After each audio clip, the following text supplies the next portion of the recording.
Hello everyone, स्वागत है आपका अपने यूट्यूब के सुपर क्लासेस चैनल पर। आज हम लोग पढ़ने वाले हैं क्लास 10 के केमिस्ट्री वाले पोर्शन से, जो साइंस में आपके पूछे जाते हैं, बोर्ड एग्जाम से बिल्कुल इम्पॉर्टेंट होते हैं और कैसे पूछे जाते हैं, क्या प्रश्न आता है, ये सब कुछ आज हम लोग इस वीडियो में डिस्कस करने वाले हैं। तो एक टॉपिक के बारे में मैं आपको बताऊंगा, वह टॉपिक आपको बार बार रिपीट किया जाता है, इस साल भी होगा, हर साल होता रहता है। ठीक है फ्रेंड्स, तो चलिए वीडियो को मैं शुरू करता हूँ। देखिए, मैं बताने वाला हूँ कि रासायनिक अभिक्रिया जो होती है वह क्या होती है। तो सबसे पहले आप नोट करेंगे कि रासायनिक अभिक्रिया, देखिए रासायनिक अभिक्रिया के बारे में हम लोग जानेंगे कि रासायनिक अभिक्रिया क्या होती है और इसके प्रकार क्या क्या होते हैं, या रासायनिक अभिक्रिया कौन कौन सी होती है। ठीक है फ्रेंड्स, देखिए रासायनिक अभिक्रिया है, छोटा सा मैं आपको बताता हूं कि रासायनिक अभिक्रिया क्या होती है। जब आपके पास दो पदार्थ मिल करके ठीक नए पदार्थ बना लें, कोई अन्य पदार्थ जब नया बन जाता है तो ऐसे वाले को ही बोला जाता है कि रासायनिक अभिक्रिया होती है। ठीक, तो एक बार मैं फिर से डिफिनेशन, इसकी एग्जांपल डिफिनेशन बताता हूं। देखिए ध्यान से सुनिएगा क्या होता है कि जब दो या दो से अधिक पदार्थ परस्पर मिलकर क्रिया करते हैं और नए पदार्थ बनाते हैं तो ऐसे वाले को कहा जाता है कि रासायनिक अभिक्रिया होती है। ठीक है, दो पदार्थ मिलेंगे, क्या बनाएंगे, नए पदार्थ बनाएंगे, क्या कहलाएंगे, रासायनिक अभिक्रिया कहलाएंगे। ठीक, दिमाग में बैठा लीजिए, मन में बैठा लीजिए, दो नंबर फिक्स हैं कि इससे आने ही आने वाले हैं, या तो सीधे रासायनिक अभिक्रिया या रासायनिक अभिक्रिया के प्रकार। फर्स्ट लेसन से श्योर है कि आने हैं। ठीक, तो हमने जाना कि रासायनिक अभिक्रिया क्या होती है, इसके बारे में बता दिया कि दो या दो से अधिक पदार्थ मिल जाएंगे, नए पदार्थ बना लेंगे अन्य, तो उसी को कहा जाएगा रासायनिक अभिक्रिया होती है।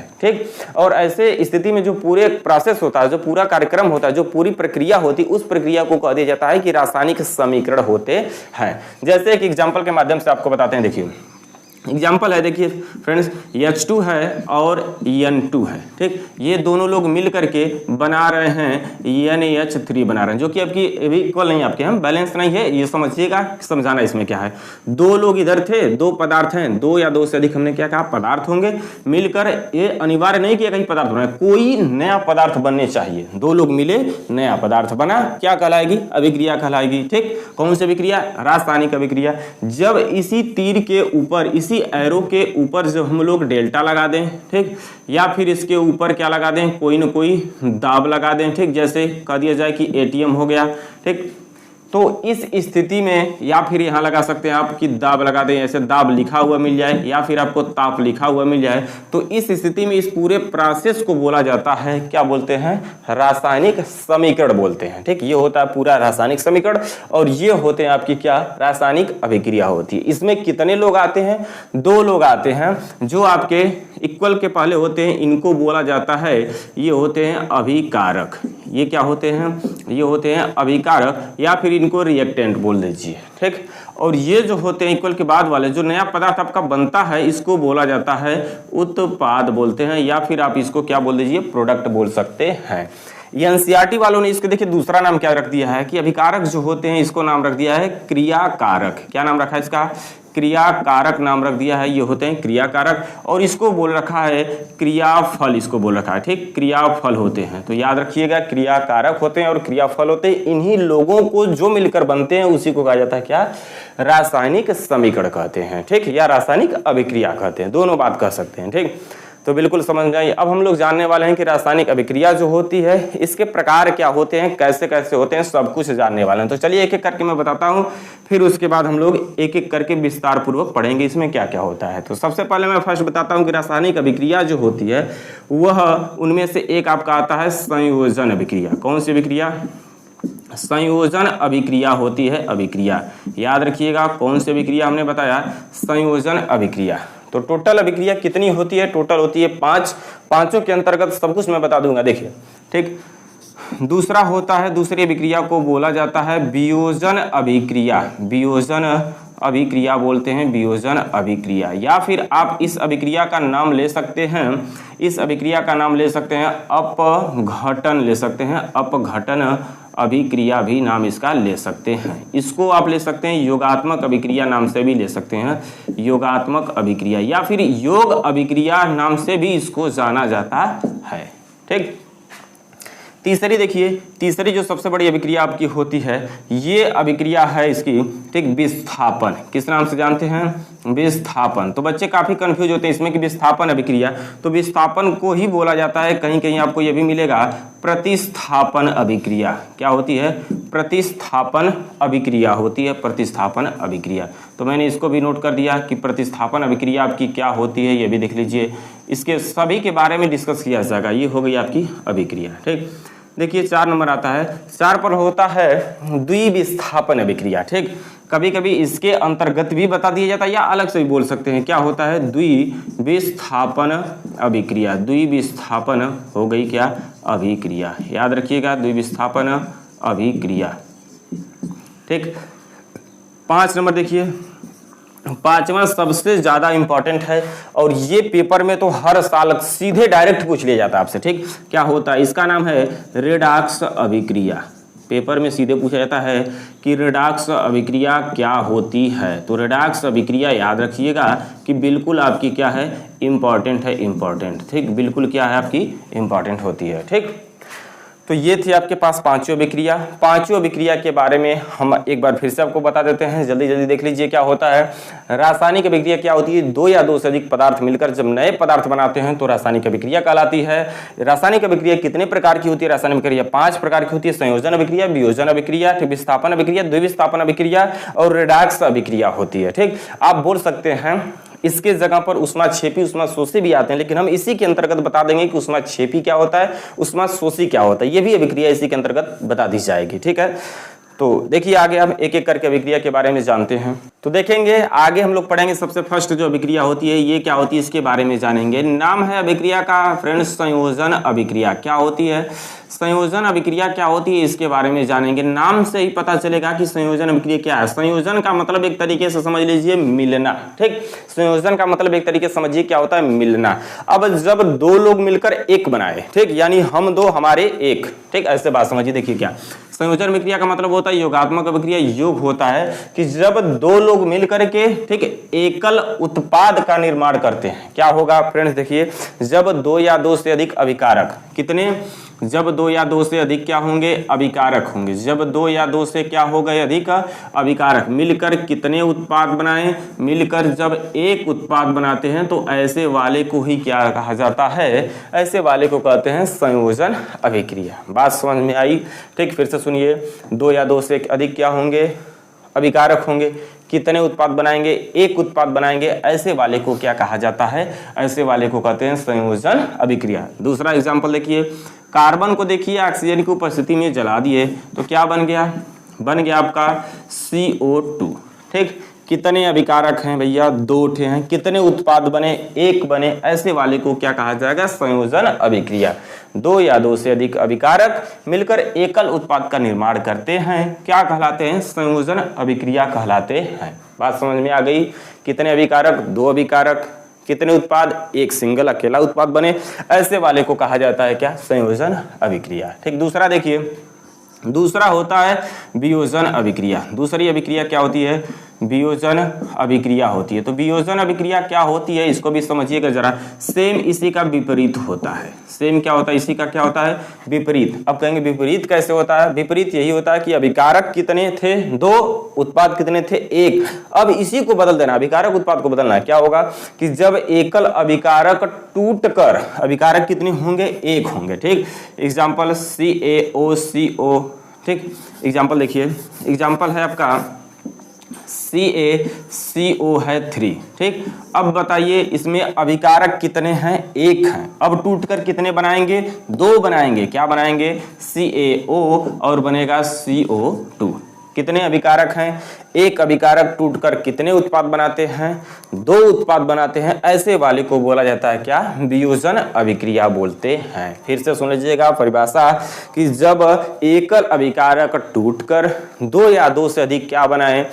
उत्पाद बनाते हैं, ऐसे वाले को कहा जाता है क्या बोलते हैं? ऐसे वाले को कहते हैं वियोजन अभिक्रिया। एक और एग्जांपल देखिएगा इसका। एग्जांपल देखिए, NH4 है, Cl है। अब कितने अभिकारक हैं? 1। इनको तोड़ेंगे तो कितना होगा? 2 होगा। 2 होगा, देखिए क्या बनेगा? 2 होगा, एक बन जाएगा आपका NH3 प्लस बन जाएगा HCl। ठीक, कितने हो गए अभिकारक? 1, उत्पाद कितने? 2। क्या कहलाएगा? वियोजन अभिक्रिया। अभिकारक 2, उत्पाद 1, कौन सी अभिक्रिया? संयोजन अभिक्रिया। ठीक, यही इसमें तर्क समझना है। दो, जब आपके उत्पाद दो होंगे तो अभिक्रिया क्या होगी, वियोजन होगी। जब आपके अभिकारक दो होंगे तो अभिक्रिया कौन सी होगी, संयोजन होगी। यही ठीक इसमें समझना था। अब देखिए कभी कभी गुमराह करने के लिए इसमें आ जाती है कौन सी अभिक्रिया आ जाती है भैया, अपघटन अभिक्रिया आ जाती है, अपघटन। तो अपघटन का होता है, सुन लीजिए, इनको हम लोग क्या कर रहे हैं फ्रेंड्स, इनको क्या कहा जा रहा है, ये लोग क्या कर रहे हैं, टूट रहे हैं। क्या कर रहे हैं, टूट रहे हैं।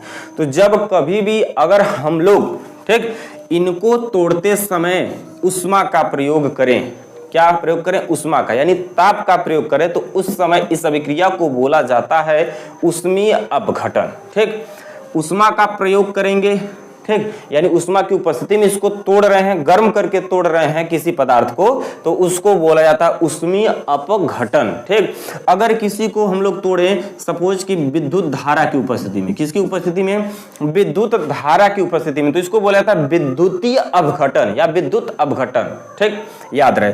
अगर इसी को हम लोग किसकी उपस्थिति में तोड़ दें, इसको तोड़ दिया जाए सूर्य के प्रकाश की उपस्थिति में, प्रकाश की उपस्थिति में। ठीक, तो इस स्थिति में इसको बोल दिया जाता है प्रकाशीय अपघटन। ठीक, आप अगर हथौड़ा से तोड़े, हथौड़ा अपघटन। ठीक, कलमी से काटकर तोड़े तो कलमी अपघटन। जिस द्वारा तोड़ेंगे, जिसके द्वारा टूटेगा, उसी का क्या कहलाता है, अपघटन। ये पूछा जाता है सीधा क्वेश्चन किससे, वियोजन अभिक्रिया से। ठीक, आई होप समझ पा रहे होंगे। तो ये था आपका संयोजन और ये था आपका वियोजन। और तीसरी जो अभिक्रिया होती है वो भी इंपॉर्टेंट है। देखिए तीसरी अभिक्रिया होती है, तीसरे नंबर की होती है विस्थापन अभिक्रिया। ठीक, विस्थापन क्या होती है, विस्थापन अभिक्रिया होती है। तो याद रखिएगा कि विस्थापन अभिक्रिया जो होती है आपकी क्या होती है। तो विस्थापन अभिक्रिया में देखिए क्या होता है कि जब दो या दो से, इन लोगों में कंडीशन चल रही थी दो या दो से, अब इसमें दो या दो से नहीं बोलना है। जैसे सपोज हमारे पास एक है एग्जाम्पल, देखिए जेडियन है, जिंक है। ठीक, अब देखिए समझिए जिंक है और इसके साथ है एक अम्ल है जिसका नाम है सल्फ्यूरिक अम्ल। अब ये देखिए क्या करेंगे, अब सुनिए ध्यान से, ये दोनों लोग आपस में साझे के रूप में है। एक आपका भैया प्लस वाला है, एक आपका माइनस वाला है, दोनों लोग हैं संयोग करके बने हुए हैं। अब इन दोनों लोगों में एक प्लस एक माइनस, ये आपके भैया देखिए प्लस वाले हैं। तो जब देखिए ये प्लस वाले इन प्लस से ज्यादा ताकतवर हों, क्या हो, ये प्लस वाले जो हैं इनसे क्या हो, ज्यादा ताकतवर हो, मतलब ये आपका क्या होगा, ये होगा आपका मजबूत होगा। ठीक, क्या होगा, स्ट्रांग होगा। जब ये स्ट्रांग होगा तो इन प्लस वाले को क्या करेगा, हटा देगा। ठीक, एक एग्जांपल के द्वारा समझिएगा कि ये एक आपका, ये देखिए एक आपके मेल हैं और ये कौन है, फीमेल है। एग्जाम्पल बताते हैं। ठीक, मेल और फीमेल दोनों लोग आपस में देखिए साझा किए हुए हैं, संयुक्त हैं, मिले हुए हैं। ठीक, अब बताइए तीसरा इनके बीच में आ गया और वह इनसे ज्यादा ताकतवर हो, तो इस स्थिति में क्या करेगा, इनको धीरे से क्या करेगा, हटा देगा। तो यानी जब ऐसी कंडीशन आ जाए कि अधिक क्रियाशील वाले तत्व, ठीक, कम क्रियाशील को विस्थापित कर दे, हटा दे, तो ऐसे वाले को बोला जाता है विस्थापन अभिक्रिया। अब क्या क्या होता है इन लोगों में, देखिए मैं बताता हूं इन लोगों में क्या क्या कंडीशन होती है, कैसे होती है।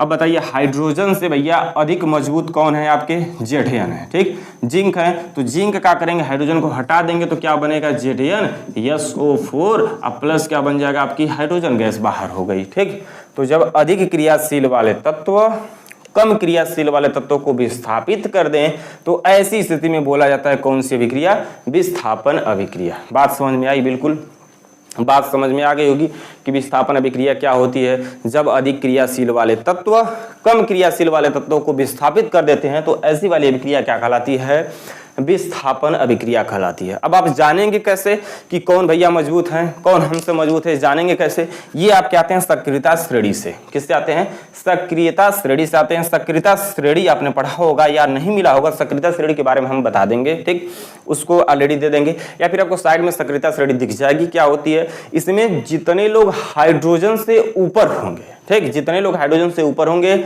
उसी से तुलना किया जाता है और हाइड्रोजन से ऊपर वाले ज्यादा मजबूत होते हैं, उनसे जो नीचे होंगे वो क्या होंगे, ज्यादा उनसे कमजोर होंगे। जैसे एग्जांपल में देख लीजिए, ये देखिए सोडियम है और एक क्या है इसमें, पोटेशियम। दोनों लोग ऐसे ऐसे 3-4 लोग ऐसे लाइन से लगे हुए हैं।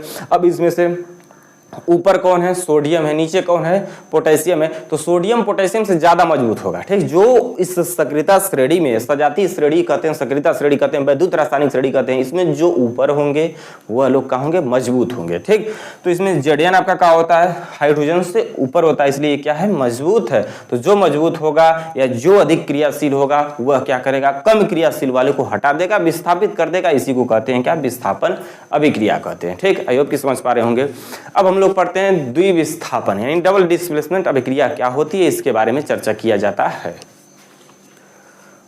देखिए कौन सी अभिक्रिया हमने बता रखा है कि द्विविस्थापन अभिक्रिया जो होती है वह क्या होती है। तो देखिए 4 नंबर जो अभिक्रिया है, इस अभिक्रिया का नाम है द्विविस्थापन, ठीक। द्विविस्थापन, आपने एक विस्थापन तो पढ़ लिया, दूसरा विस्थापन क्या होता है, दूसरा विस्थापन नहीं, जब 2 जगह से विस्थापन हो, एक जगह नहीं, जब 2 जगह से विस्थापन हो, ठीक।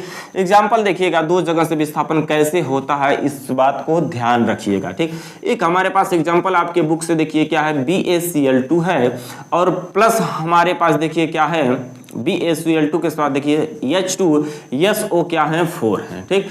अब इस एग्जाम्पल को ध्यान से गौर से समझिएगा। अब देखिए हमने क्या बताया, द्विविस्थापन का मतलब कि विस्थापन इसमें कै बार होगा, 2 बार होगा। यानी सीधे सीधे जब अभिक्रिया में आयनों का आदान प्रदान हो ना, आयन का आदान प्रदान हो, तो ऐसे वाले अभिक्रिया को बोला जाता है, कौन सी अभिक्रिया बोलते हैं, द्विविस्थापन अभिक्रिया। अब आयन क्या होते हैं भैया, इसको भी जान लीजिए। जैसे इसमें देखिए ये आपके प्लस वाले आयन हैं, ये आपके माइनस वाले आयन हैं, इसमें ये आपके प्लस वाले हैं, ये कौन से हैं, माइनस वाले हैं। तो आयन का आदान प्रदान कर दीजिए, मतलब इनका प्लस वाला आप बनाइए इनके माइनस से, तो इनका प्लस वाला माइनस से क्या बनेगा बता दीजिए, ही तुरंत छाप देते हैं। Ba के साथ क्या बनेगा, SO4 बन जाएगा, ठीक। इनका प्लस वाला इनके माइनस के साथ, तो इनको एक साथ साझा कर लीजिए, क्या बचेगा, ये आपका है H और क्या है, Cl है, तो ये बन जाएगा आपका एक HCl, एक क्या बनेगा, BaSO4, ठीक।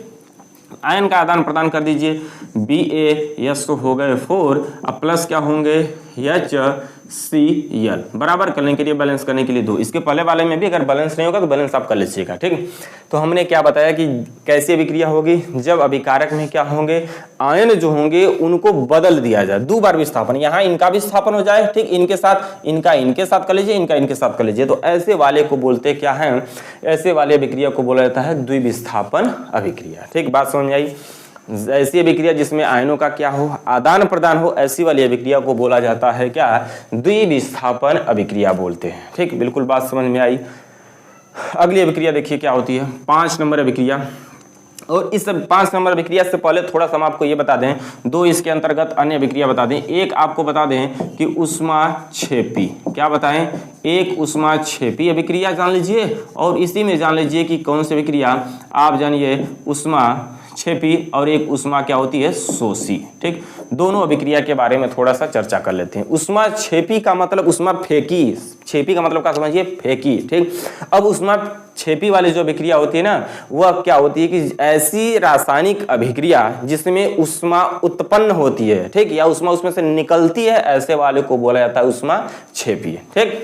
तो ये हो गई ऊष्माक्षेपी। छोटा सा मैं बताता हूँ ऊष्माक्षेपी क्या है, कि ऐसी अभिक्रिया जब अभिक्रिया के द्वारा क्या ऊष्मा का उत्सर्जन हो या ऊष्मा निकले, तो ऐसे वाले को बोलते हैं ऊष्माक्षेपी अभिक्रिया। जैसे कार्बन को हमने जला दिया तो इसके साथ निकलेंगे क्या, CO2। आप बताइए कार्बन को जब आप जलाएंगे तो CO2 गैस तो निकलेगी, लेकिन उसके साथ बताइए, ये आपका कार्बन यहाँ समझ लीजिए कोयला, क्या है ये, कोयला है।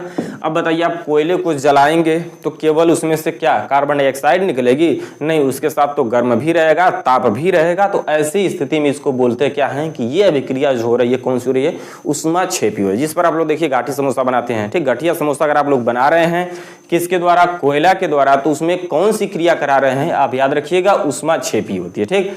एक अभिक्रिया आपकी कौन सी है, ऊष्मा शोषी अभिक्रिया। शोषी का मतलब होता है सोखना, एब्जॉर्प्शन, ठीक, यानी अवशोषण। ऐसी अभिक्रिया जिसमें ऊष्मा का क्या हो, अवशोषण हो, अवशोषण का मतलब सोखना, ऐसी अभिक्रिया को बोला जाता है क्या, ऊष्माक्षेपी होती है, ठीक। जब ऊष्मा निकलेगी, उत्सर्जित होगी, तो प्लस करके यहाँ लिखा रहता है, जैसे 46.0 ऐसे किलो कैलोरी करके लिख दिया जाए, ठीक। और जब यही निगेटिव करके लिख दिया जाए, इसको माइनस अगर कर दें, तो इसका मतलब कि क्या है, ये कौन सी अभिक्रिया होगी, ऊष्मा शोषी, ठीक, शोषी का यहाँ माइनस, ठीक, ऊष्माक्षेपी का मतलब यहाँ क्या रहेगा, प्लस रहेगा। तो ये होती है आपकी ऊष्माक्षेपी और क्या होती है, ऊष्माशेषी। लास्ट अभिक्रिया जो सीधे पूछा जाता है रेडॉक्स अभिक्रिया, इसके बारे में जानते हैं क्या होती है। देखिए 5 नंबर की अभिक्रिया होती है, काफी इंपॉर्टेंट है कि रेडॉक्स अभिक्रिया क्या होती है। रेडॉक्स क्या है, अभिक्रिया होती है रेडॉक्स अभिक्रिया। तो रेडॉक्स अभिक्रिया क्या होती है फ्रेंड्स, समझिएगा, ध्यान से गौर से सुनिएगा, ठीक। रेडॉक्स अभिक्रिया क्या होती है, ऐसी अभिक्रिया जिसमें ऑक्सीकरण तथा अपचयन की क्रियाएं साथ साथ होती हैं, रेडॉक्स अभिक्रिया कहलाती है, ठीक। ऐसी अभिक्रियाएं जिनमें ऑक्सीकरण तथा अपचयन की क्रिया क्या होती है, साथ साथ होती है, रेडॉक्स अभिक्रिया कहलाती है। रेडॉक्स अभिक्रिया के एग्जाम्पल बताते हैं क्या होते हैं। एग्जाम्पल से पहले आप छोटा सा समझ लीजिए कि रेडॉक्स अभिक्रिया जो होती है, एक इसमें क्या होता है, एक ऑक्सीकरण अभिक्रिया होती है और इसमें दूसरा क्या होता है, दूसरा होता है अपचयन अभिक्रिया होती है। तो दोनों को छोटा छोटा करके हम लोग समझ लेते हैं, उसके बाद एक साथ बताते हैं रेडॉक्स अभिक्रिया, ठीक। ऑक्सीकरण अभिक्रिया जो होती है, इसको सुनिएगा। ऑक्सीकरण का मतलब बोल रहा है कि ऑक्सी का मतलब ऑक्सीजन, करण का मतलब होता है ग्रहण, ठीक। ऑक्सीजन ग्रहण करने वाली अभिक्रिया को बोलते हैं कौन सी अभिक्रिया, ऑक्सीकरण अभिक्रिया बोलते हैं, ठीक।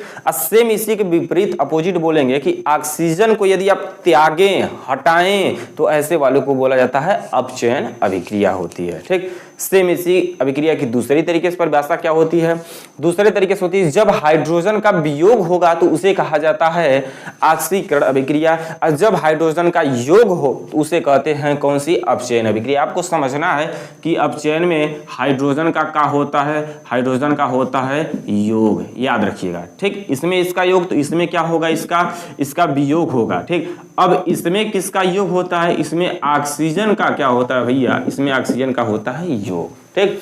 एक का योग तो दूसरा का वियोग, इससे भी परिभाषा बनती है। तीसरी परिभाषा जो रेडॉक्स अभिक्रिया में पूछी जाती है वह कैसी होती है, सुनिए ध्यान से। इसमें होता है आयन द्वारा पूछा जाता है, ठीक, यानी इलेक्ट्रॉन द्वारा पूछा जाता है। जब इलेक्ट्रॉनों में वृद्धि हो तो ऐसे वाले को बोलते हैं कौन सी अभिक्रिया, ऑक्सीकरण अभिक्रिया बोलते हैं, ठीक। जब इलेक्ट्रॉन की कमी हो तो ऐसे वाले को बोला जाता है अपचयन अभिक्रिया। एग्जाम्पल देखिए, अपचयन अभिक्रिया देखिए एक एग्जाम्पल के द्वारा मैं आपको बताता हूँ। FeCl, ठीक, FeCl के साथ 2 प्लस SnCl2, ठीक, ये एक एग्जाम्पल है, देखिए ध्यान से। अब इसके बाद ये बन रहे हैं FeCl3 प्लस बन रहा है आपका FeSn, ठीक, Fe के साथ नहीं, सॉरी, SnCl2, ठीक, Sn है SnCl, यहाँ ये बन गया 4, ये है 2। अब देखिए ध्यान से, इसको बैलेंस कर देता हूँ, उसके बाद मैं समझाता हूँ, ठीक। बैलेंस करने के लिए इसको 2 से गुणा कर दिया, 2 से गुणा कर दिया, 6 हो गए, ठीक, 8 हो गए। देखिए बैलेंस करने के लिए इनको 3 से कर दीजिए, यहाँ आप 2 कर दीजिए, देखिए पूरे का हो गए, इक्वल हो गए, ठीक। अब समझिए ध्यान से, अब ये जो अभिक्रिया है इसमें मैं आपको क्या क्या दिखाऊंगा, कौन सी अभिक्रिया, रेडॉक्स अभिक्रिया दिखाऊंगा, ऑक्सीकरण दिखाऊंगा, अपचयन दिखाऊंगा, ठीक। इसमें दोनों लोग मिलेंगे, तो याद रखिएगा, ध्यान से समझिएगा।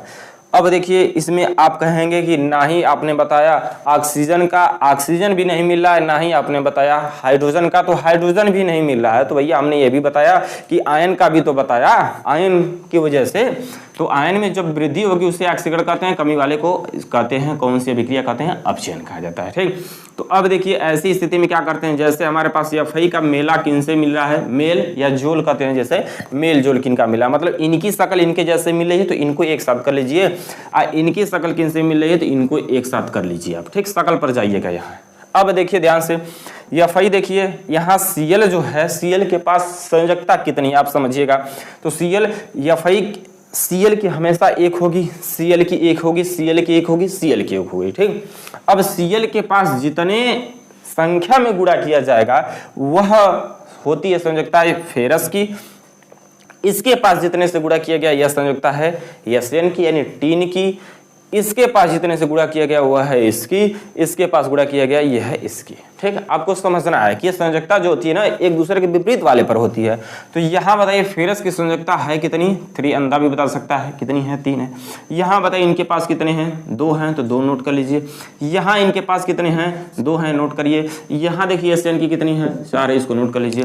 अब देखिए यदि आप चलते हैं अभिकारक से उत्पाद की ओर तो बताइए 3 है, यहाँ क्या है 2 है, तो बताइए 3 और 2 जाने में कमी हुई है या वृद्धि हुई है? तो जाने में यहाँ 3 था, इधर जाकर 2 हो रहा है, यानी अर्थात क्या हुई है, जाने में क्या हुई है, कमी। तो जब कमी होगी तो कौन सी अभिक्रिया आएगी? कमी वाले को कहते हैं अपचयन। कमी वाले को क्या कहा जाता है? अपचयन कहते हैं। यहाँ देखिए 2 है, यहाँ कितना है, 4 है। तो बताइए इधर से जब आप इधर चलें तो इलेक्ट्रॉन की संयोजकता की, ठीक, आयन की कमी हो रही है कि वृद्धि हो रही है? अब बताइए यहाँ क्या हो रही है, 2 से 4, यानी अर्थात क्या हुआ, वृद्धि हुई। तो जब वृद्धि होती है ना तो ऐसे वाले को क्या बोलते हैं? ऑक्सीकरण बोला जाता है, हमने बताया आपको, ठीक। तो ये हो गए ऑक्सीकरण और ये क्या हो गया, अपचयन। अब ये जो पॉइंट हमने बताया ये सिर्फ आपको समझने के लिए था, ना कि नोट करने के लिए। ये सब पॉइंट आपको नोट करने के लिए नहीं था, ये सिर्फ आपको क्या करने के लिए था, समझने के लिए था कि कैसे हो रहा है। तो देखिए एक ही समीकरण है, इसी समीकरण में क्या आया, ऑक्सीकरण भी आए, इसी समीकरण में क्या आया, अपचयन भी आए। तो इस पूरे अभिक्रिया को, इस पूरे प्रक्रिया को क्या बोला जाएगा, रेडॉक्स अभिक्रिया बोलते हैं। यानी ऐसे कहा जाता है कि जब ऑक्सीकरण और अपचयन की क्रियाएं साथ साथ हों, ऐसी अभिक्रिया क्या कहलाती है, रेडॉक्स अभिक्रिया कहलाती है, ठीक। आई होप कि आप समझ पा रहे होंगे। तो एक बार मैं फिर से बोलता हूँ आपको, टॉपिक जो क्लियर हो जाए। क्लियर होने का रासायनिक संयोजन आपको बताया हमने, ठीक, यानी कि संयोजन अभिक्रिया हमने बताया। दूसरा था विस्थापन अभिक्रिया, तीसरा आपका था द्विविस्थापन अभिक्रिया, ठीक। 4 नंबर हमने बताया रेडॉक्स अभिक्रिया, ठीक। तो टोटल अभिक्रिया हमने आपको कितनी बताई, 5। फिर से एक बार फिर से नोट कर लीजिएगा। पहले हमने सबसे पहले आपको बताया था संयोजन अभिक्रिया, दूसरी आपको बताया था वियोजन अभिक्रिया, तीसरी आपको हमने क्या बताया था, विस्थापन अभिक्रिया, और चौथी बताया था द्विविस्थापन अभिक्रिया, और 5वीं बताया था हमने क्या, रेडॉक्स अभिक्रिया, ठीक। थोड़ा सा मिस्टेक हो गया था, अब समझिएगा। ये 5 अभिक्रिया हमने बता दिया आपको, ठीक। और रासायनिक अभिक्रिया क्या होती है ये हमने बता दिया। अब मिलते हैं अगली वीडियो में, तब तक के लिए धन्यवाद। जय हिंद, जय भारत।